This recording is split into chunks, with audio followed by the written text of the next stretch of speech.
Sometimes in life, to be successful, oftentimes, most of the time, you have to follow your instincts. You have to follow your gut. You have to. In life, in order to be successful, and you people are well on the road to success, you have to find out what makes you excited, what makes you want to get up each morning and go to work. You have to find it. I was no different when I was 20 years old, believe me. I wanted to be successful. I wanted to get out of Brooklyn. I said, Pop, I love you, but I want to get out of Brooklyn. I love Brooklyn, but I want to get out. And I'd see those big buildings, those big skyscrapers in Manhattan. I said, Pop, that's what I want to do. That's what I wanted to do. I love taking things and fixing, taking things and building. I love building. You can do anything.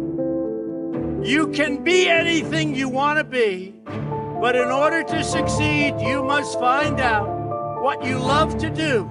You have to find your passion, no matter what they tell you. They said, there is no path to victory for Donald Trump. They forgot about the forgotten people. By the way, they're not forgetting about the forgotten people anymore. They're going crazy trying to figure it out. But I told them, far too late. It's far too late. You have to have an ability to handle pressure, because no matter how successful you are, I have many, many friends and enemies, a lot of enemies too, I don't care. And people that can handle pressure can be entrepreneurs, can be successful. Now, I have some friends that are really, really smart, but they can't handle pressure. In which case, they should work for somebody, do great, and have a good life. There's nothing wrong with it. And if you can't handle pressure, you have to know that about yourself. You have to know that about yourself. So, handle pressure. If you can't, that's okay. Some people, they say, I've got to be successful. I've got to be. They'll never be successful. It's too crazy. They can't think straight. You have to remember, it doesn't matter. God matters. Your family matters. You've got to be able to sort of say to yourself, nothing matters that much other than the real big deals. I used to love going to Sunday school. People don't know this about Trump. They think, oh, Trump, Trump. But the truth is, I went to Sunday school, and I loved going to Sunday school. And I did for years, and I learned a lot. And I learned about God, and that was probably the greatest thing I've ever learned. Forget all the business stuff. Never cease to be proud of who you are and the principles you hold dear and stand by. Wear your values as your badge of honor. Go out, have a great time in life, compete, remember your duty, honor your history, take care of the people God put into your life. And if you refuse to give in to doubt or to fear, and you will win, and help people in doing so. If you love what you do and dedicate yourself to your work, then you will gain momentum. And look, you need the word momentum. You will gain that momentum. And each success will create another success.